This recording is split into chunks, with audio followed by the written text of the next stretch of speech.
Good morning, dear students. I welcome you all once again. आज अपन M.Com final business administration के अंतर्गत industrial relations and social security के chapter श्रम संघ अधिनियम प्रमुख प्रावधान के बारे में बात करेंगे। पिछले वीडियोस में अपन ने इस चैप्टर के बारे में देखा था कि श्रम संघ क्या होते हैं, श्रम संघ की क्या विशेषताएं होती हैं, कुछ अपन ने महत्वपूर्ण परिभाषाओं को भी जाना था और साथ ही साथ ये देखा था कि श्रम संघ के नियम क्या हैं, उनकी कसौटी क्या है और श्रम संघों के अधिकार क्या हैं। आज की क्लास में मैं आपको श्रम संघों के कर्तव्य या दायित्वों के बारे में बताने जा रहा हूँ कि what are the main duties and liabilities of trade unions. इसके पहले कि मैं आपको कर्तव्य बताऊँ, पिछली वीडियो क्लास में मैंने आपको अधिकार बताए थे, तो एक बार बता दूं कि ये श्रम संघों के अधिकार जो होते हैं वो दो प्रकार के होते हैं। एक तो श्रम संघ अधिनियम के अंतर्गत जो उनको अधिकार दिए जाते हैं और दूसरे सामान्य अधिकार। तो ये अधिकार जो थे अपन ने पिछली वीडियो क्लास में जाने थे। आज अपन दायित्वों की चर्चा करते हैं। तो जहाँ तक दायित्वों का सवाल है या कर्तव्यों का सवाल है, तो श्रम संघ का जो पहला दायित्व या कर्तव्य है वो है नियम बनाने का दायित्व, to make rules, duty to make rules या नियम बनाने का दायित्व। तो पंजीकृत श्रम संघ का इस अधिनियम की धारा 6 में उल्लिखित मामलों के संबंध में नियम बनाने का दायित्व है। मतलब पंजीकृत श्रम संघ है तो उसका धारा 6 के अनुसार नियम बनाने का दायित्व बनता है। अब धारा 6 में क्या दायित्व है नियम बनाने के, ये अपन ने धारा 6 में जब नियम की बात में चर्चा की थी तब मैंने आपको बताया था कि श्रम संघ के नियम क्या होते हैं। तो धारा 6 में नियमों का वर्णन किया गया था, तो उसी प्रकार से धारा 6 के अंतर्गत इनको नियम बनाने का दायित्व है। अब धारा 6 में क्या दायित्व इनके नियम बनाने के हैं, कुछ मैं आपको बता देता हूँ, रिपीट कर देता हूँ। जैसे श्रम संघ की स्थापना का उद्देश्य क्या है, इनको नियम बनाना पड़ेगा। इसी प्रकार से वे सभी उद्देश्य जिनके लिए श्रम संघ के सामान्य कोषों का उपयोग किया जा सकेगा, या श्रम संघ के सदस्यों की सूची के रखरखाव की विधि क्या होगी, या श्रम संघ के सदस्यों द्वारा चंदे के भुगतान संबंधी प्रावधान क्या होंगे, इस प्रकार के नियम कुछ होते हैं। तो जो धारा 6 में बताए गए हैं जिनकी चर्चा अपन ने पिछली वीडियो क्लास में की भी थी। तो श्रम संघों का जो पहला दायित्व है वो नियम बनाने का है, ड्यूटी टू मेक रूल्स है कि उनको धारा 6 के अनुसार नियम बनाने पड़ते हैं। दूसरा है कार्यकारिणी का गठन करना। अब ड्यूटी टू क्रिएट एग्जीक्यूटिव या ड्यूटी टू कॉन्स्टिट्यूट एग्जीक्यूटिव। अब कार्यकारिणी के गठन का जहाँ तक सवाल है तो प्रत्येक श्रम संघ का पंजीयन जब भी संभव है या रजिस्ट्रेशन जब भी संभव है जबकि श्रम संघ के द्वारा कार्यकारिणी का गठन कर लिया जाए। तो पहली बात तो यह है कि श्रम संघ का पंजीयन अपन ने पढ़ा है, ये अनिवार्य न होकर ऐच्छिक है और ये श्रमिकों पर निर्भर करता है कि वो पंजीयन करवाना चाहते हैं श्रम संघ का या नहीं। तो ये अनिवार्य नहीं होकर ऐच्छिक है। लेकिन यदि मान लीजिए एक श्रम संघ है जो अपना पंजीयन कराना चाहता है तो पंजीयन जब भी संभव होगा जबकि उसकी कार्यकारिणी का गठन कर लिया गया होगा, एग्जीक्यूटिव का फॉर्मेशन या कॉन्स्टिट्यूट हो गई होगी।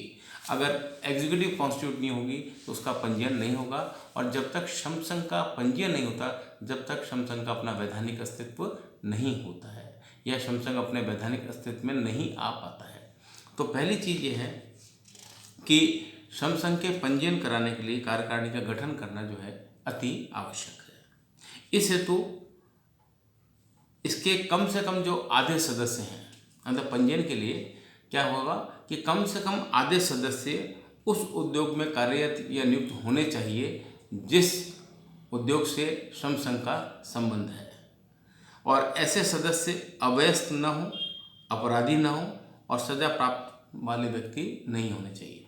मतलब कुल मिलाकर यह है कि जिस श्रम संघ का पंजीयन कराना चाहते हैं आप, उस श्रम संघ का पंजीयन के लिए उस उद्योग में कार्यरत कम से कम आधे व्यक्ति होने चाहिए कार्यरत जिसका कि उस श्रम संघ के साथ संबंध है, और ऐसे सदस्य अवयस्क न हो, माइनर ना हो, ऐसे सदस्य अपराधी ना हो, मतलब किसी क्रिमिनल एक्ट में ना हो, और सजा प्राप्त नहीं होने चाहिए, कन्विक्टेड नहीं होने चाहिए। अगर कोई सदस्य अवयस्क है या अपराधी प्रकृति का है या ऐसा व्यक्ति जिसको सजा हो गई है, ऐसे व्यक्ति को कार्यकारिणी के गठन के समय सदस्य नहीं माना जाएगा। तो दूसरी दायित्व ये है कि अगर पंजीकृत करवाना है श्रम संघ को तो श्रम संघ की कार्यकारिणी का गठन नियमों के अनुसार करना चाहिए। तीसरा है सामान्य कोष का विधि सम्मत उपयोग का कर्तव्य। सामान्य कोष का विधि सम्मत उपयोग का कर्तव्य, duty to spend general fund as required by law. प्रत्येक श्रम संघ को अपने सामान्य कोष का उपयोग अधिनियम के प्रावधान के अनुसार ही करना चाहिए। मतलब हम सब जानते हैं कि श्रम संघों के जो कोष हैं वो दो प्रकार के होते हैं, एक तो सामान्य कोष होते हैं और एक राजनीतिक कोष होते हैं। तो श्रम संघ के जो सामान्य कोष हैं वो क्या है? श्रम संघ के सामान्य कोष से तात्पर्य किसी भी ऐसे कोष से है जो उसे दिन प्रतिदिन के कार्यों खर्चों के लिए बनाया जाता है। मतलब सामान्य कोष कौन सा है? जो दिन प्रतिदिन के खर्चों के लिए, दिन प्रतिदिन के जो कार्य हैं उनके खर्चों के लिए बनाया जाता है। और राजनीतिक कोष कौन सा है? पॉलिटिकल फंड कौन सा है? श्रम संघ का राजनीतिक कोष वह है जो श्रम संघ द्वारा पृथक चंदा करके बनाया जाता है तथा उसे सदस्यों के नागरिक एवं राजनीतिक हितों के संवर्धन के लिए उपयोग किया जाता है। मतलब प्रत्येक श्रम संघ में जो सदस्य होते हैं वो कुछ ना कुछ चंदा देते हैं। तो चंदे की धनराशि बहुत सीमित होती है, बहुत छोटी सी धनराशि होती है जो कि देनी होती है, वो सामान्य कोष में जमा कराते हैं, सदस्यता ग्रहण करते हैं। लेकिन राजनीतिक कोष में हर एक व्यक्ति चंदा नहीं था, जो व्यक्ति देना चाहता है स्वेच्छा से उसके लिए पृथक से चंदा एकत्र किया जाता है और जो एकत्र फंड होता है उसको नागरिक और राजनीतिक हितों के संवर्धन के लिए उपयोग में लिया जाता है। तो सामान्य कोष का विधि सम्मत उपयोग का कर्तव्य मतलब ये है कि प्रत्येक श्रम संघ को अपने सामान्य कोष का उपयोग अधिनियम के प्रावधानों के अनुसार ही करना चाहिए। तो इस संबंध में धारा 15 में ये बताया गया है कि सामान्य कोषों का जो उपयोग है किस प्रकार से किया जा सकता है। तो उस धारा 15 को ध्यान में रखते हुए सामान्य कोषों का उपयोग करना चाहिए, ये इनका कर्तव्य है। चौथा है राजनीतिक कोष का विधि सम्मत गठन एवं उपयोग का कर्तव्य। जैसा मैंने अभी पिछले पॉइंट में बताया कि कोष दो प्रकार के हैं, सामान्य कोष और राजनीतिक कोष। तो सामान्य कोष का आपको विधि सम्मत उपयोग करना चाहिए। सिमिलरली राजनीतिक कोष का भी विधि सम्मत गठन और उसका उपयोग करना चाहिए। प्रत्येक श्रम संघ को राजनीतिक कोष का गठन विधि सम्मत ढंग से करना चाहिए, मतलब लॉफुली करना चाहिए। इसके लिए किसी से ज़बरदस्ती चंदा एकत्र नहीं करना चाहिए। मतलब राजनीतिक जो कोष होता है उसके लिए कभी भी आप जोर जबरदस्ती या दबाव डालकर चंदा एकत्र नहीं कर सकते हैं, नहीं वसूल कर सकते हैं। इसके अतिरिक्त इस कोष का उपयोग भी सदस्यों के जो नागरिक एवं राजनीतिक हितों के संवर्धन के लिए करना चाहिए। मतलब राजनीतिक जो कोष बनेगा उस कोष का उपयोग भी सदस्यों के नागरिक, सिविल तथा राजनीतिक पॉलिटिकल हितों के संवर्धन के लिए करना चाहिए। ये इनका कर्तव्य है। पांचवा कर्तव्य है निरीक्षण के लिए लेखा पुस्तकें तथा सदस्यों की सूची उपलब्ध कराने का कर्तव्य है। Duty to provide accounts books and list of members for inspection. मतलब क्या है कि प्रत्येक श्रम संघ या पंजीकृत श्रम संघ का ये कर्तव्य है कि वे अपनी लेखा पुस्तकें यानी बुक्स ऑफ अकाउंट्स तथा सदस्यों की सूची, जो मेंबर्स की सूची है, उसको अपने पदाधिकारियों को तथा सदस्यों को किसी निर्धारित समय पर निरीक्षण के लिए उपलब्ध करवाएं। यदि मान लीजिए श्रम संघ के पदाधिकारी या श्रम संघ का कोई सदस्य ये देखना चाहता है कि बुक्स ऑफ अकाउंट्स कौन सी हैं, लेखा पुस्तकें कौन सी हैं तथा सदस्यों की सूची को देखना चाहता है, उसका निरीक्षण करना चाहता है, तो ये पंजीकृत श्रम संघ का दायित्व है कि वो पदाधिकारियों तथा सदस्यों को किसी निर्धारित समय पर, प्रिस्क्राइब टाइम पर निरीक्षण के लिए उपलब्ध करवाएं। छठा है अवयस्क को सदस्यता देने का कर्तव्य, duty to give membership to minor. मतलब वैसे तो अवयस्क व्यक्ति जो होता है उसको उसके साथ कोई भी कॉन्ट्रैक्ट वगैरह नहीं किया सकता as per the contract act, लेकिन जहाँ तक किसी भी उद्यम का सवाल है, किसी भी उद्यम में ऐसा एक व्यक्ति जिसने अपनी उम्र के 15 वर्ष पूरे कर लिए हैं उसको श्रम संघ की सदस्यता लेने का अधिकार होता है। और श्रम संघ का ये कर्तव्य होता है कि ऐसा व्यक्ति जिसने अपनी उम्र के 15 वर्ष पूरे कर लिए हैं उसको श्रम संघ की सदस्यता प्रदान करे। ऐसे व्यक्ति को एक बार सदस्य बनाने के बाद उसे एक सामान्य सदस्य के सभी अधिकार प्रदान करने का श्रम संघ का कर्तव्य है। मतलब एक बार जब आप किसी अवयस्क व्यक्ति को श्रम संघ का सदस्य बना लेते हैं तो उसके पश्चात उसको एक सामान्य सदस्य के जो अधिकार होते हैं वे सभी अधिकार प्रदान करने का कर्तव्य भी श्रम संघ का होता है। तो अवयस्क को भी श्रम संघ का सदस्य बनाया जा सकता है। अवयस्क के संदर्भ में एक बात मैं आपको बता दूं, कन्फ्यूजन की कोई जरूरत नहीं है कि अवयस्क के साथ कॉन्ट्रैक्ट नहीं कर सकता। पहली बात तो अवयस्क कौन है ये भी अपन देख लें आज। तो भारतीय वयस्कता अधिनियम 1875 के अनुसार अवयस्क व्यक्ति वो है जिसने अपनी उम्र के 18 वर्ष पूरे नहीं किए हैं। जिसने अपनी 18 वर्ष पूरे नहीं किए वो अवयस्क माना जाता है। अब अवयस्क का जहाँ तक सवाल है, कॉन्ट्रैक्ट तो वो नहीं कर सकता, लेकिन हाँ अवयस्क व्यक्ति को किसी भी उद्यम में सदस्यता जरूर दिलाई जा सकती है। और जब एक अवयस्क को सदस्यता दिलाई जाती है तो श्रम संघ का ये कर्तव्य है कि उसको वो एक सामान्य नागरिक के जो अधिकार होते हैं, सामान्य सदस्य के जो अधिकार होते हैं, वे समस्त अधिकार प्रदान करें। तो ये छठा कर्तव्य हुआ। सातवां कर्तव्य है रजिस्ट्रार को नोटिस भेजने का कर्तव्य, duty to send notices to the registrar. अब रजिस्ट्रार को नोटिस किस प्रकार का, तो मैं आपको बताता हूँ कि प्रत्येक पंजीकृत श्रम संघ को, प्रत्येक जो पंजीकृत श्रम संघ है, रजिस्टर्ड ट्रेड यूनियन है, उसको अपने नाम में परिवर्तन करने या किसी अन्य श्रम संघ या अन्य श्रम संघों के साथ एकीकरण करने की सूचना रजिस्ट्रार को भेजने का कर्तव्य है। मतलब यदि मान लीजिए कोई एक पंजीकृत श्रम संघ है, रजिस्टर्ड ट्रेड यूनियन है, और रजिस्टर्ड ट्रेड यूनियन अपने नाम में परिवर्तन करना चाह रही है, चेंज इन नेम का केस है, या वो अपना विलय या एकीकरण किसी अन्य श्रम संघ या श्रम संघों के साथ करना चाहते हैं, तो ऐसी स्थिति में रजिस्ट्रार को सूचना भेजने का कर्तव्य श्रम संघों का होता है। आठवां है प्रतिवेदन प्रस्तुत करने का कर्तव्य, ड्यूटी टू सेंड रिटर्न्स। प्रत्येक पंजीकृत श्रम संघ को प्रतिवर्ष वार्षिक आय के विवरण, मतलब प्रत्येक पंजीकृत जो श्रम संघ है, रजिस्टर्ड ट्रेड यूनियन है, उसको हर वर्ष वार्षिक आय का विवरण, वर्ष के अंत में संपत्तियों एवं दायित्वों का अंकेक्षित विवरण या प्रतिवेदन प्रस्तुत करना पड़ता है।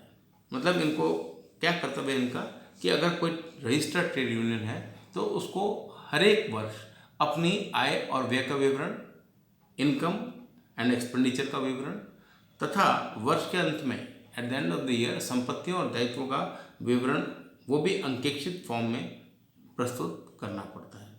इसके अतिरिक्त वर्ष के दौरान नियमों में होने वाले परिवर्तनों की सूचना देने का कर्तव्य भी श्रम संघ का माना गया। यानी वर्ष के मध्य में भी यदि किसी प्रकार का नियम में कोई परिवर्तन किया जाता है तो उस परिवर्तन को सूचना देने का कर्तव्य भी श्रम संघों का माना गया है। तो ड्यूटी टू सेंड रिटर्न्स या प्रतिवेदन प्रस्तुत करने का कर्तव्य है इनका। नेक्स्ट है समापन का पंजीयन कराने का कर्तव्य, ड्यूटी टू रजिस्टर डिसोल्यूशन। किसी पंजीकृत श्रम संघ का जब समापन हो जाता है, मतलब जब आप पंजीकृत श्रम संघ है उसका समापन कर देते हैं, तो उसके सचिव तथा कम से कम 7 सदस्यों का ये कर्तव्य है कि वे समापन के 14 दिनों के भीतर रजिस्ट्रार को समापन की सूचना दें और समापन का पंजीयन कराएं।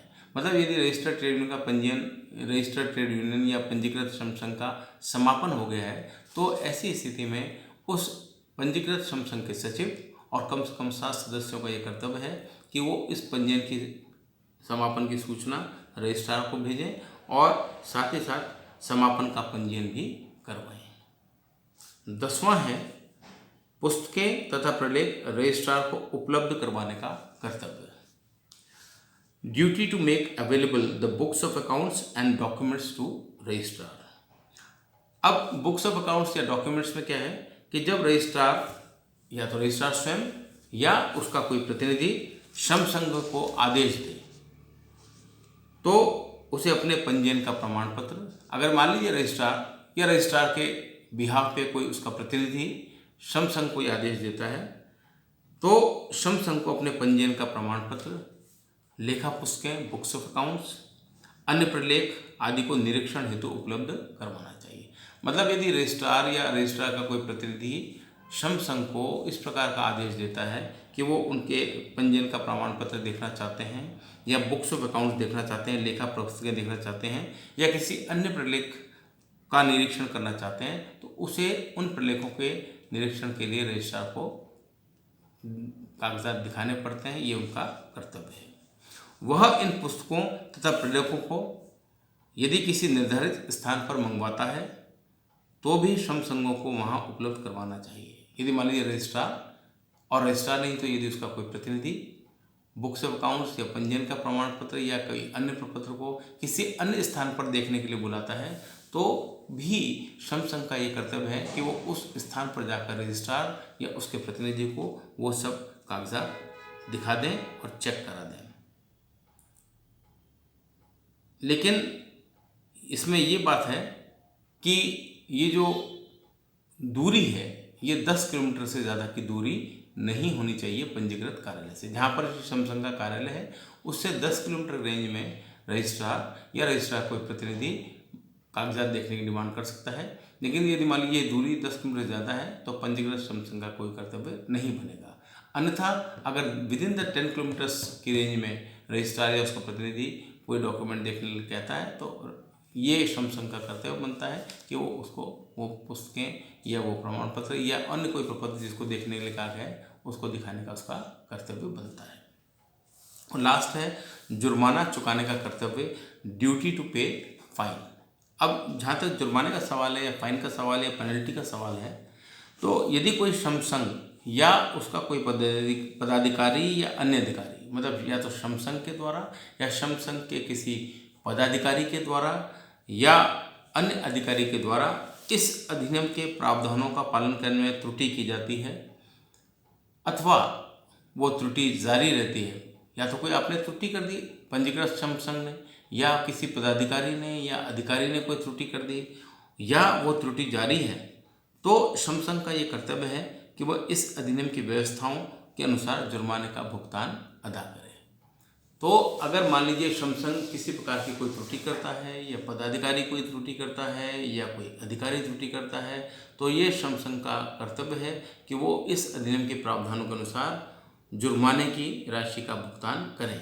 और जुर्माने की राशि का जो भुगतान है या जुर्माने चुकाने के जो कर्तव्य हैं, इनका जो वर्णन है वो धारा 31 में किया गया है। तो धारा 31 के अनुसार वो जुर्माना चुकाने राशि के लिए बाध्य होंगे। तो उनका ये कर्तव्य है कि यदि किसी प्रकार से भूल चूक हो जाती है या कोई गलत काम हो जाता है श्रम संघ के द्वारा, तो यदि कोई जुर्माना रजिस्ट्रार द्वारा लगाया जाता है तो उस जुर्माने को चुकाने का कर्तव्य श्रम संघों का होता है। तो विद्यार्थियों, ये श्रम संघ के कर्तव्य मैंने आपको बता दिए कि श्रम संघ के क्या कर्तव्य होते हैं। तो पिछले वीडियो क्लास में अपन ने श्रम संघों के अधिकारों की चर्चा की थी और वर्तमान वीडियो में अपन श्रम संघों के कर्तव्यों की बात कर रहे हैं। तो जहाँ तक कर्तव्यों का सवाल है, मैं ये 10-11 पॉइंट्स एक बार आपको रिपीट करता हूँ आपकी सुविधा के लिए कि श्रम संघ के 11 कर्तव्य हैं। पहला कर्तव्य है नियम बनाने का दायित्व, ड्यूटी टू मेक रूल्स। दूसरा है कार्यकारिणी का गठन करना, ड्यूटी टू कॉन्स्टिट्यूट एग्जीक्यूटिव। तीसरा है सामान्य कोष का विधि सम्मत उपयोग का कर्तव्य, duty to spend general fund as required by law. चौथा है राजनीतिक कोष का विधि सम्मत गठन एवं उपयोग का कर्तव्य, duty to create and spend political fund as required by law. पांचवा है निरीक्षण के लिए लेखा पुस्तकें तथा सदस्यों की सूची उपलब्ध करवाने का कर्तव्य, duty to provide accounts books and list of members for inspection. छठा है अवयस्कों को सदस्यता देने का कर्तव्य, duty to give membership to minors. सातवां है रजिस्ट्रार को नोटिस भेजने का कर्तव्य, duty to send notices to registrar. आठवां है प्रतिवेदन प्रस्तुत करने का कर्तव्य, ड्यूटी टू सेंड रिटर्न्स। नवां है समापन का पंजीयन करवाने का कर्तव्य, ड्यूटी टू रजिस्टर डिसोल्यूशन। 10वां है पुस्तकें तथा प्रलेख रजिस्ट्रार को उपलब्ध करवाने का कर्तव्य, duty to make available the books and documents to registrar. और 11वां और अंतिम दायित्व है जुर्माना चुकाने का कर्तव्य, ड्यूटी टू पे फाइन। तो ये कुछ कर्तव्य हैं जो कि आज इस वीडियो क्लास के माध्यम से मैंने आपको बताए। उम्मीद करता हूँ कि आपको श्रम संघों के अधिकार और कर्तव्य अच्छी तरह से समझ में आ गए होंगे। तो आज की क्लास को मैं यहीं समाप्त करता हूँ। धन्यवाद।